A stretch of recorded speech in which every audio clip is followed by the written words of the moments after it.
தமிழ் பேரினத்திற்கு எதிரானது, பேரினத்திற்கு எதிரானது.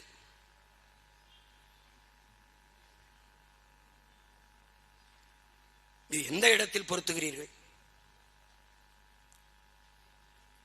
பிராமணர்கள், பார்ப்பனர்கள் நம்மில் கீழ் சாதி மக்கள், நம்மில் கீழ் சாதி மக்கள். கிறிஸ்தவர்கள், இஸ்லாமியர்கள் நமக்கு எதிரி. இந்த நமக்கு யார்? இந்த நமக்குள்ள யாரா இருக்கிறார்? பிராமணர் எதிரி. நம்மில் கீழான மக்கள், உங்களில் கீழான மக்கள் யார் யார்? இஸ்லாமியன், கிறிஸ்தவன் எதிரி. நமக்கு, அந்த நமக்குள்ள யாரா இருக்கீங்க? இதுக்கு யார்கிட்ட பதில் இருக்கு?